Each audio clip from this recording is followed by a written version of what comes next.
warahmatullahi wabarakatuh. Selamat siang Bu Haji Eli. Saya Mahrus, calon guru penggerak angkatan 5. Mohon izin untuk wawancara singkat dalam kaitan dengan tugas modul 3.1 kepemimpinan pengambilan keputusan. Selama ini Bu Haji Eli selaku kepala sekolah di SDN Petamburan 07 ya, bagaimana Ibu dapat mengidentifikasi kasus-kasus yang merupakan bagian dari dilema etika atau rujukan moral. Gimana Bu? Mengidentifikasi ya, mengidentifikasi berarti kan itu ya, meneliti ya, mendata, menganalisis apa yang temuan-temuan yang ada. Mungkin kalau saya ya, kita perhatikan satu persatu dong ya, gitu kan ya, namanya identifikasi berarti kan kita melihat satu persatu, kemudian baru nanti kita cari penyebabnya apa, kemudian solusinya seperti apa, gitu kan seperti itu ya Bu Mahrus ya. Terus mungkin kita mulai dari yang kita dulu nih sama rekan-rekan, pada saat kita bersama ngumpul, kemudian saat melaksanakan tugas keseharian dan sebagainya, kita kan akan bisa melihat gitu kan, apa-apa saja sih kejadian atau kegiatan apa saja sih di antara kita semua ini. Mungkin ada yang pastinya dengan banyaknya orang itu istilahnya kan kita kan tidak sendiri, ada teman-teman yang lain, kita kan bisa melihat gitu kan, di sini si A bagaimana, si B bagaimana, si C bagaimana gitu kan. Nah, jadi kita lihat di situ, baru nanti jika ada sesuatu atau pada saatnya kita bersama-sama kumpul dalam rapat atau dalam apa, baru kita bisa bahas itu gitu. Bu Haji Eli pernah mengalami dilema etika nggak ketika menghadapi keadaan guru punya sebuah kasus ya, tapi di situ ada sama-sama benar, dan ketika mengambil keputusan, apa keputusan yang Ibu lakukan atau Ibu ambil gitu? Ini dua-duanya benar nih Pak Mahrus ya, ceritanya kita nih ya, dua-duanya benar. Kalau kita lihat dulu gitu kan, sebetulnya kita kan kalau mencari keputusan itu sudah jelas tidak merugikan satu sama lain, kemudian juga yang bisa tidak mementingkan pribadi, otomatis kan kita mementingkan kebersamaan, mementingkan kepentingan bersama gitu. Jelas kita lihat dulu mana yang mempunyai kan ini dua-duanya benar, kita cari yang paling benar, sudah jelas gitu ya. Di antara yang benar itu pasti ada yang paling benar, dan di antara keduanya itu pasti ada yang kelebihan yang satu itu yang bisa mendukung untuk semuanya. Nah, mungkin itu yang kita ambil gitu ya. Jadi pastinya kita cari yang paling benar, dan kita juga tidak boleh menyalahkan satu sama lain, karena ini sebenarnya dua-duanya benar gitu kan ya. Tapi karena kita harus menentukan keputusan, maka kita ambil jalan tengahnya supaya dari keduanya juga tidak ada masalah. Kemudian juga hasil keputusannya itu bisa untuk semuanya gitu, berlaku untuk semuanya, dan untuk kepentingan bersama gitu. Sekarang kita lihat dulu, kita ini kan tupoksinya apa, gitu kan. Sesuaikan dulu dengan tupoksi kita. Tugas kita itu apa? Karena kita di sini kan bekerja itu kan sudah jelas, kalau kita masuk ke dalam suatu pekerjaan otomatis kita harus full gitu loh kitanya. Nah, kalau saya selagi dia bisa mengampu apa yang menjadi kewajibannya, saya tidak akan melarang gitu ya. Saya tidak akan melarang teman saya untuk maju, karena kan ada prestasi, ada juga prestasi pribadi gitu kan ya. Aktif di kegiatan yang lain, yang penting tidak merugikan peserta didik gitu kan, karena tugas utamanya dia adalah yang mengajar, yang mendidik peserta didik gitu kan. Sisanya jika dia aktif dalam suatu organisasi atau dia mengembangkan kemampuan dirinya, tetap harus yang diutamakan adalah yang menjadi kewajibannya gitu kan, karena tuntutan kita memang di situ kan, tupoksi kita sebagai guru yaitu jangan sampai kita mementingkan prestasi diri sendiri tapi kita mengabaikan apa yang menjadi kewajiban kita gitu. Nah, dalam mengambil keputusan-keputusan itu menurut Ibu keputusan yang paling efektif yang diambil pada kasus-kasus yang selama ini dialami oleh Ibu Ageli, seperti apa sih keputusan yang Ibu anggap paling efektif untuk diambil segera terhadap kasus-kasus yang pernah dialami guru-guru di tempat Ibu? Kan kita harus ada skala prioritas ya Pak Marus ya, skala prioritasnya kita pakai gitu kan. Nah kalau memang kan ada sesuatu tuh yang memang urgent harus jam itu, kita melihat dulu backgroundnya gitu kan, kita lihat dulu nih sepenting apakah gitu, apakah lebih penting daripada ini apa kewajibannya, atau memang bisa kita kita geser nah ya bisa kita tunda dulu atau ambil di jam yang lain gitu kan. Kita lihat kemungkinan jika memang urgent tidak bisa dirubah, tidak bisa ganti waktu dan apa, nah koordinasi dengan teman-temannya yang lain gitu kan, karena kan di sini kita kan bekerja kan tidak sendiri, dalam satu lembaga kan kita bersama-sama, tujuan kita kan bareng-bareng mengembangkan atau menjadikan sekolah itu menjadi sekolah yang bagus lah istilahnya gitu kan. Nah jadi kita ini ada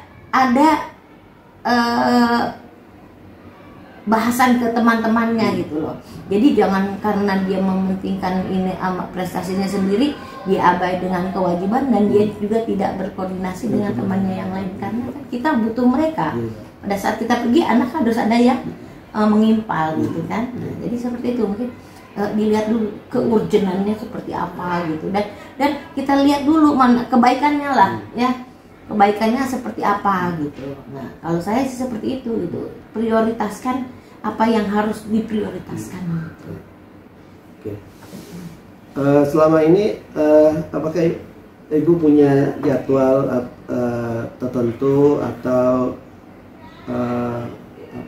program dalam penyelesaian kasus-kasus dilema etika seperti yang tadi diantara sudah diungkapkan ya? Penyelesaiannya langsung di tempat atau nanti dijadwalkan penyelesaian ketika kasus itu ada, atau ada prosedur yang lain yang biasa Ibu putuskan gitu untuk penyelesaian masalah-masalah tersebut, kira-kira gimana Bu? Sebenarnya idealnya sih harus ada jadwal ya, itu kan karena termasuk ke dalam program kerja kepala sekolah, harusnya idealnya harus ada jadwal. Tapi saya memang belum ada jadwalnya gitu ya. Nah Pak Marus ngingetin berarti harus punya jadwal gitu ya istilahnya gitu kan, untuk pembinaannya, jadwal pembinaan.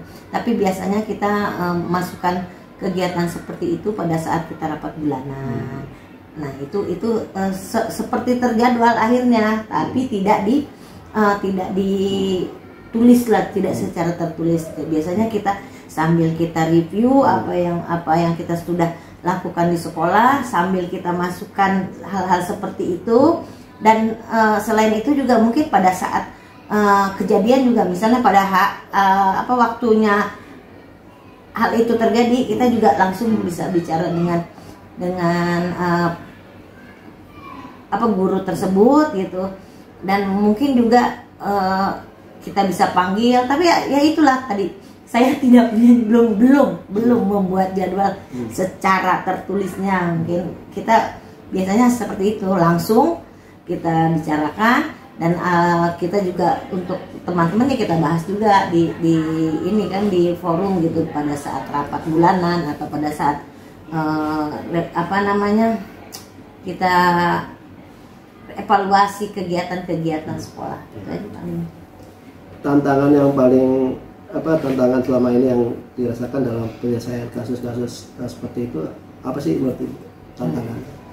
Tantangannya mungkin gini ya, pertama mau merubah pola pikirnya dulu nih, mau merubah pola pikir dari rekan-rekan itu. Kadang-kadang kan yang namanya manusia ya punya sifat egois mungkin ya gitu ya. Nah itu karena merasa saya juga kan ini kan untuk kepentingan karir saya gitu misalnya.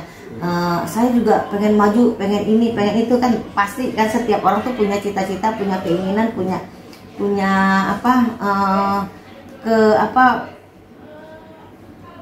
naiknya itu loh, prestasi gitu kan, ingin punya prestasi yang baik gitu kan.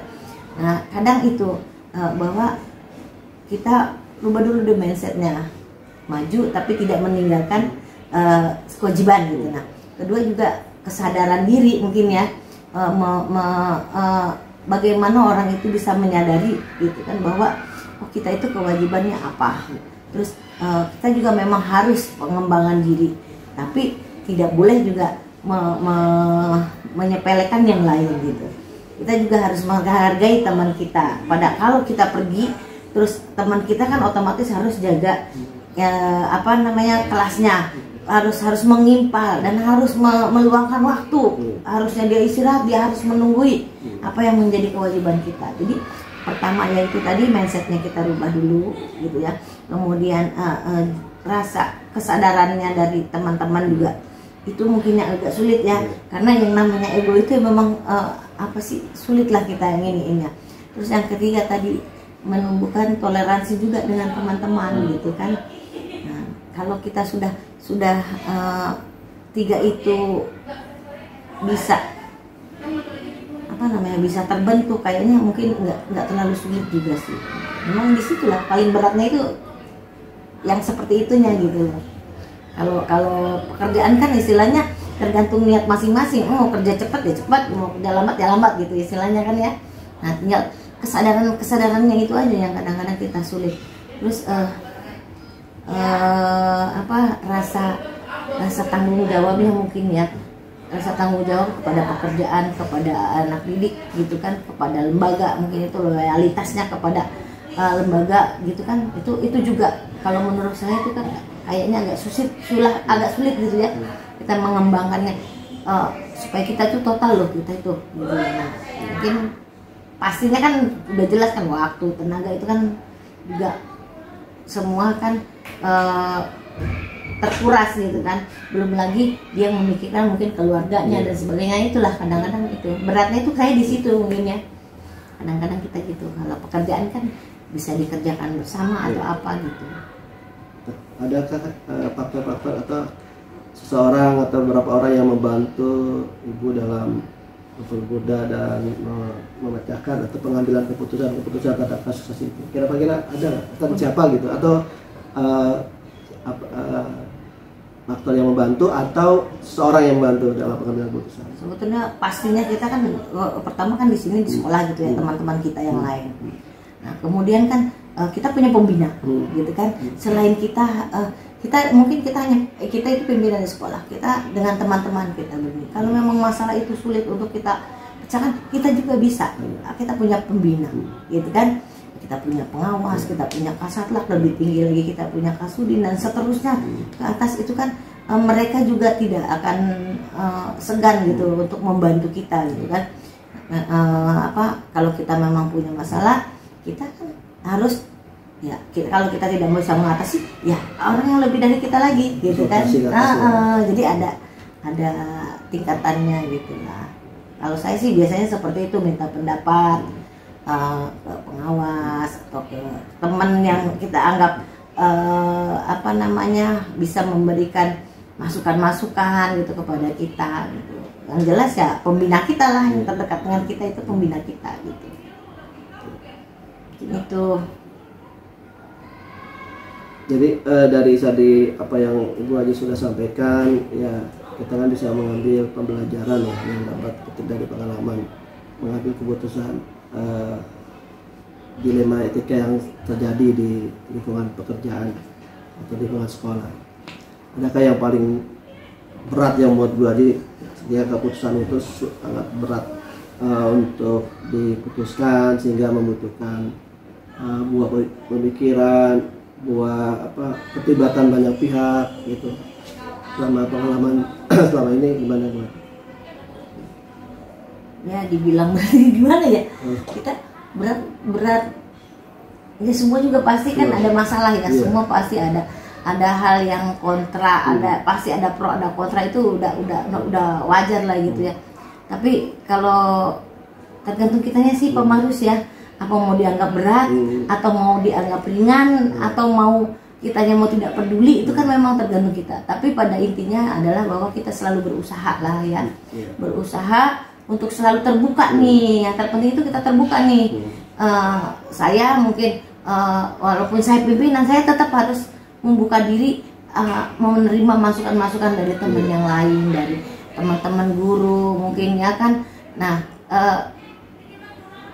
kita harus mau dikritik, kita harus menerima gitu kan, karena kita bukan manusia sempurna, kita tidak bisa semuanya kita lakukan semua gitu kan.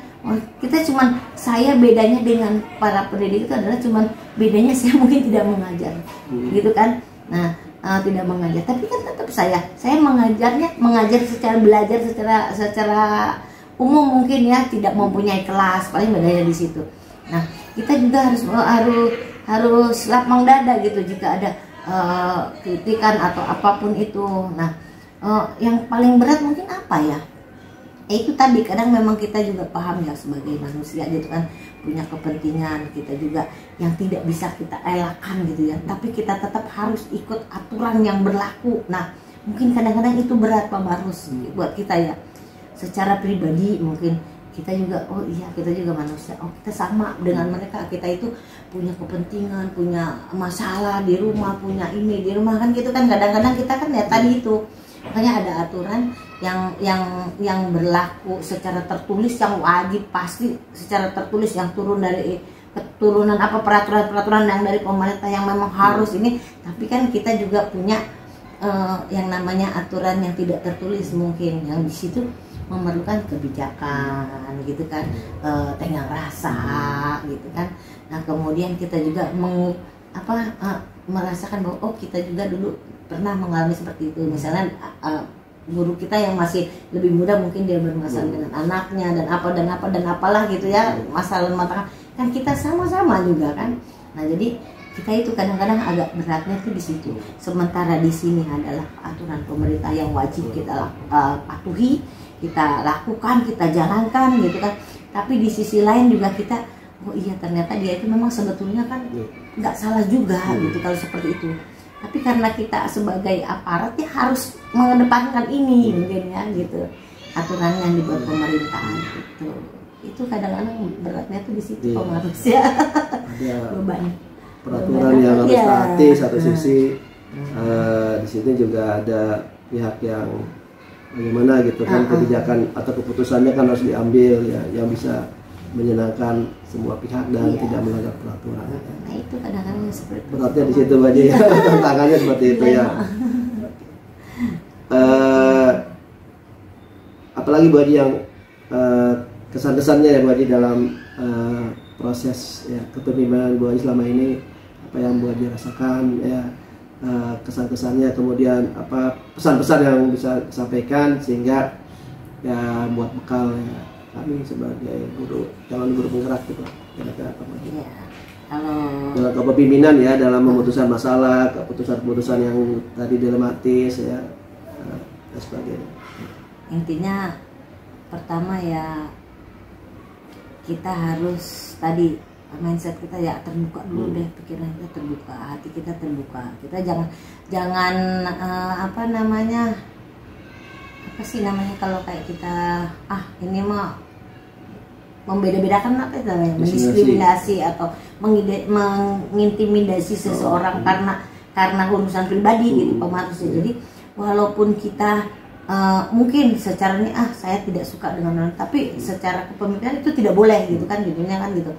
Nah, jadi mungkin kalau pengalaman saya kan memang belum banyak juga ya pemarus ya sebagai pimpinan gitu, baru ya 3 tahun 4 tahun gitu lah. Nah, saya sih kalau melihat mungkin ya karena disiplin, kemudian taat peraturan dan sebagainya itu adalah pembentukan karakter kita kan gitu. Dan semua itu awalnya harus dipaksakan gitu kan. Mungkin kita awalnya dianggap kita tuh sok lah gitulah, sebagai mentang-mentang jadi kepala sekolah menekan gini, sebetulnya itu hanya pembiasaan saja. Setelah mereka paham bahwa pentingnya disiplin itu, sebetulnya semuanya enak-enak aja gitu, akan berjalan dengan semestinya gitu ya. Karena tadi membangun kesadaran itu yang sulit dan perlu proses yang panjang gitu ya. Nah, butuh waktu. Kemudian juga harus sabar gitu kan, yang namanya menghadapi berbagai macam karakter gitu, teman-teman gitu kan. Ada yang memang nurut kan lebih enak gitu ya. Ada yang memang kinerjanya bagus tapi emosionalnya kurang bagus. Ada lagi yang semau-maunya gitu. Karena beraneka ragam sifat dan sikap itu, pertamanya kita harus mempelajari dulu. Jadi kita harus masuk dulu nih sebagai orang tua, kita harus bisa bertindak sebagai orang tua. Kita juga harus bertindak sebagai teman gitu kan.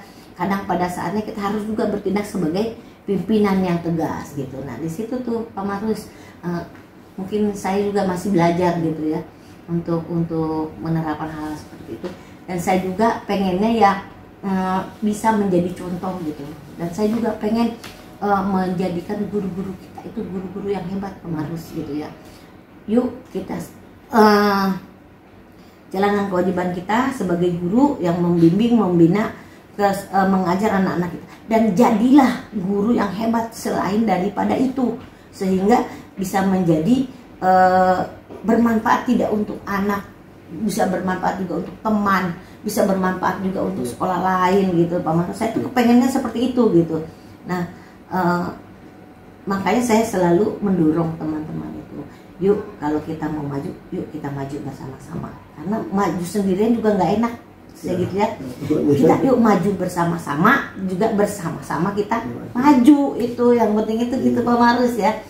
Jadi tetap berpegangan tangan untuk memajukan sekolah kita ini. Karena sehebat apapun kepala sekolah gitu kan, kalau tidak ada dukungan dari teman-teman guru, tidak akan menjadi apa-apa gitu ya.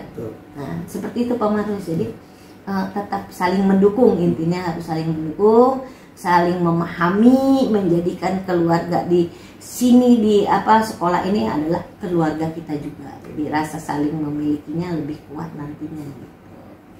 Saya seperti itu. Mudah-mudahan aja nih Pak Marus bisa cepet lah. Biar Pak Marus juga ngerasain nikmatnya gitu ya bersama teman-temannya. Tapi sebenarnya dengan seperti itu tuh kita bisa memahami satu sama lain gitu. Kalau lagi sendirian, oh iya si ini begini, si ini begini, kadang suka ketawa gitu ya. Tapi kalau lagi sendirian, kita oh gini ya orang ini. Jadi kita salah satunya juga kita bisa, kita juga kan punya anak gitu kan di rumah kan. Oh nanti kalau anaknya seperti ini, anaknya seperti ini, seperti ini gitu ya. Kayak gitu. Jadi memang antara orang per orang itu ya mungkin dalam menghadapinya berbeda-beda Pak Marus itu. Nah itu mungkin pengalaman saya itu seperti itu gitu. Oke, sudah banyak yang kami dapat dan luar biasa ya. Nah dari Bu Ajeli lagi terima kasih sudah meluangkan waktu dan sedia menjawab beberapa pertanyaan-pertanyaan ya. Mohon maaf Pak Marus kalau tidak memuaskan. Itu saya udah mungkin saya orangnya tidak terstruktur, bahasanya kurang ini. Baik lagi, terima kasih Bu Haji ya. Sama-sama, mudah-mudahan Pak Marus sukses ya. Amin. Demikian teman-teman, Bapak Ibu, fasilitator dan pengajar praktek wawancara kami dengan Kepala Sekolah SDN Petamburan 07 Ibu Haja Eliani, Sarjana Pendidikan. Assalamualaikum warahmatullahi wabarakatuh. Assalamualaikum warahmatullahi wabarakatuh. Selamat sore Pak Hadir. Assalamualaikum warahmatullahi wabarakatuh. Ya, mohon izin kami calon guru penggerak angkatan 5 mau wawancara Bapak, petugas wawancara kepala sekolah dalam kaitan modul 3.1 ya. Dalam dunia pendidikan, dalam institusi pendidikan kadang-kadang kita dihadapkan sebuah kondisi ya, bisa disebutkan dengan rujukan moral dan dilema etika ya, pada kondisi tertentu kita dihadapkan pada sebagai pimpinan sekolah, kepala sekolah dihadapkan pada kondisi guru ya dan pegawai yang berhadapan pada situasi yang dilema ya untuk memutuskan sebuah hal. Di dalam apa yang dipelajari dalam modul 3.1 ya, kami diminta untuk wawancara kepala sekolah bagaimana pengalaman para kepala sekolah dalam melakukan memutuskan sebuah keputusan yang dihadapi ketika menghadapi dilema etika yang tadi saya sebutkan. Berdasarkan pengalaman Bapak, apa yang Bapak atau bagaimana Bapak melakukan identifikasi kasus-kasus yang merupakan dilema etika atau bujur dan moral? Baik, terima kasih. Assalamualaikum warahmatullahi wabarakatuh. Waalaikumsalam Saya warahmatullahi sendiri wabarakatuh. akan menjawab berdasarkan pengalaman pribadi saya yang selama ini menjadi guru atau PNS. Ya, ada memang beberapa guru yang saya ketahui, yang pernah saya tempati di beberapa sekolah, terutama yang sekolah pribadi sendiri. Ada guru yang memiliki sifat-sifat semacam moral yang boleh dikatakan negatif dan tidak seharusnya guru memiliki itu. Contohnya saja, misalkan pada saya waktu di sekolah, waktu masih jadi guru, ada guru yang memang melaksanakan tujuannya sih baik, akan menambah pelajaran atau berupa privat. Namun di balik itu ada sesuatu yang pamrih sepertinya. Jadi anak tersebut ada dimintakan sesuatu yang dibedakan dengan yang tidak mengikuti les atau secara privat. Jadi ada sesuatu yang sifat moral yang dimiliki guru ini, saya kira dalam bentuk yang dimiliki oleh guru, saya kira ini kurang baik. Yang mana guru itu seharusnya sih bekerja secara profesional, mengikuti aturan dan mengikuti regulasi yang benar-benar diterapkan dan memiliki. Memang kalau guru punya sifat itu, saya kira sifat-sifat keguruannya itu adalah sepertinya sih kurang baik. Dan saya secara pribadi saya tidak pernah melakukan seperti itu, namun ada teman saya berbuat seperti itu, seolah-olah ada prioritas yang mengikuti dan untuk yang tidak mengikuti sepertinya dikesampingkan gitu Pak. Namun saran saya untuk semua guru, ya bekerjalah secara profesional dan memang itu adalah tugas guru, dan kita mempunyai tanggung jawab moral yang sudah diberikan dan diamanatkan oleh negara, yang mana kesejahteraannya sudah dicukupi, saya kira itu. Ya, kadang kalau ada dua kasus ya, kalau misalkan bujukan moral ada satu kasus apa yang pertentangannya baik ya dan buruk, itu kan patokannya mudah ya. Tapi ada juga kasus yang berbenturan dua kepentingan ya, tapi sama-sama benar gitu ya, sama-sama benar, sama-sama mengandung kebajikan ya. Selama ini Bapak bagaimana menjalankan pengambilan keputusan ketika menghadapi kasus yang sama-sama baik, sama-sama mengandung nilai pertentangannya itu sama-sama baik ya, sama membahas positif ya. Satu sisi kalau berbeda, kalau bujukan moral ya, kalau bujukan moral seperti satu sisi ada bagus, satu sisi yang tidak baik. Tapi kalau dilema etika itu sama-sama baik, pertentangannya itu, dilemanya itu di situ ya, ketika Bapak punya nggak pengalaman ketika memutuskan sebuah perkara, sebuah kasus yang sama-sama bertentangan tapi sisi positif, sama-sama sisi positif gitu ya. Adakah pengalaman Bapak dalam pengambilan keputusan seperti itu? Ya, baik Pak. Saya sekarang ini sudah diangkat menjadi kepala sekolah, tentunya memang harus memiliki sikap dari saya secara pribadi. Andaikan ada guru saya melakukan seperti halnya yang disebutkan tadi, yang memiliki semacam kedua-duanya positif, ya tentunya saya tetap ada skala prioritas. Yang mana yang lebih dominan, mana yang lebih baik, itu yang harus dijalankan dengan cara saya memanggil guru tersebut supaya memang selaku kewajiban saya memberikan pembinaan bahwa ada skala prioritas untuk yang terbaik. Sementara yang bukan yang tidak ada yang terbaik, tapi saya tetap melaksanakan, mencari solusi yang terbaik. Itulah yang saya sampaikan kepada guru tersebut. Bapak punya langkah-langkah atau prosedur yang biasa dilakukan selama ini dalam mengambil sebuah keputusan? Baik, ya ada Pak, ada. Di antaranya proseduralnya ya tetap sih. Saya ingin mencari apakah benar-benar kasus tersebut dilakukan oleh guru itu secara saya akan cross check, tidak saja langsung mengeksekusi kamu salah si A B benar tidak. Tapi saya akan bertanya dan saya akan pertemukan guru tersebut. Jadi saya tidak semena-mena mengeksekusi salah seorang guru yang memiliki kesalahan. Jadi saya juga tidak gegabah untuk hal itu supaya guru tersebut tidak juga bahwa saya itu dalam melaksanakan tugasnya sebagai leader, yaitu dengan secara tangan besi istilah. Saya tetap ada sisi manusiawinya. Tidak, Pak. Hal apa saja yang selama ini Bapak anggap efektif dalam pengambilan keputusan pada kasus-kasus dilema etika tadi itu? Yang paling efektif paling efektif saya tetap sih itu adalah jalinan komunikasi yang tidak putus. Artinya tetap saya akan menjalaksanakan dengan cara komunikasi baik secara langsung kepada guru maupun teman-teman di sekelilingnya ya. Jadi itu yang saya laksanakan, memang tidak seperti orang yang sembrono langsung menyalahkan, itu adalah tidak ada pada diri saya. Jadi itu Pak. Tantangannya apa tuh Pak? Yang Bapak rasakan dalam pengambilan keputusan pada kasus-kasus dilema etika itu, tantangannya yang dihadapi Bapak? Tantangan saya yaitu supaya bagaimana caranya di antara ada teman yang berbuat seperti itu, tentunya saya tetap tantangannya ingin supaya guru tersebut ke depan maupun guru-guru yang lainnya itu tidak ada yang melakukan hal kedua atau ketiga kalinya, yaitu dengan cara pendekatan secara moral kepada guru tersebut. Bapak punya tata kala atau jadwal tertentu dalam penyelesaian kasus dilema etika? Apakah langsung menyelesaikan di tempat atau memang memiliki jadwal tertentu untuk menyelesaikannya?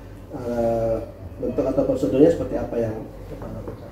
Ya, saya untuk secara kontinu, secara waktu yang sudah terarah memang tidak.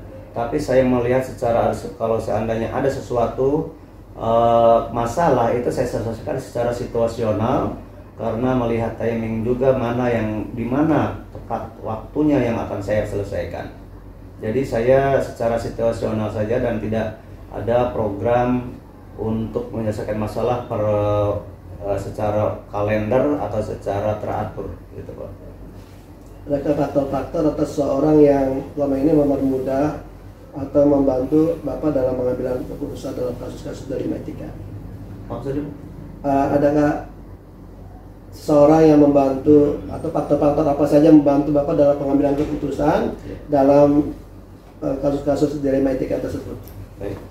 Tentunya faktornya memang ada karena kita manusia adalah makhluk sosial, boleh dikatakan tidak bisa bekerja sendiri, apalagi dalam suatu institusi atau instansi, bahwa kita ini adalah teamwork, bahwa keputusan tidak bisa diambil oleh saya secara pribadi, namun alangkah baiknya jika ada teamwork itu saya akan memanfaatkan teamwork atau teman-teman di sekeliling yang bisa membantu saya, di antaranya ya antara guru, mungkin wakil kepala sekolah, atau bisa juga sifat yang eksternal ke komite sekolah, itu yang menjadi stakeholder saya untuk membantu dalam pekerjaan sekolah. Ya, yang bisa membantu ya. Ya, ada Pak. Dari yang sudah tadi Bapak sampaikan, ya pembelajaran apa yang dapat Bapak petik dalam pengalaman Bapak dalam mengambil keputusan dilema etika itu? Tentunya pengalaman saya diusahakan kebijakan seorang leader mengambil keputusan, tentunya yang kita harapkan adalah yang terbaik, baik untuk secara pribadi maupun dengan teman sekerja. Tentunya memang harapan saya adalah kebijakan yang dilakukan untuk menentukan kebijakan dari pimpinan. Oke. Baik, terima kasih Bapak sudah meluangkan waktu untuk menjawab pertanyaan tentang bagaimana mengambil keputusan di tengah-tengah permasalahan dilema etika dan rujukan moral. Lagi terima kasih Bapak atas waktunya dan mohon maaf ya Terima kasih juga Pak Marga. Selamat. Ya, oke. Siap Bapak Ibu teman-teman bahwa tugas wawancara sudah kami lakukan dan terima kasih. Assalamualaikum warahmatullahi wabarakatuh. Waalaikumsalam warahmatullahi wabarakatuh.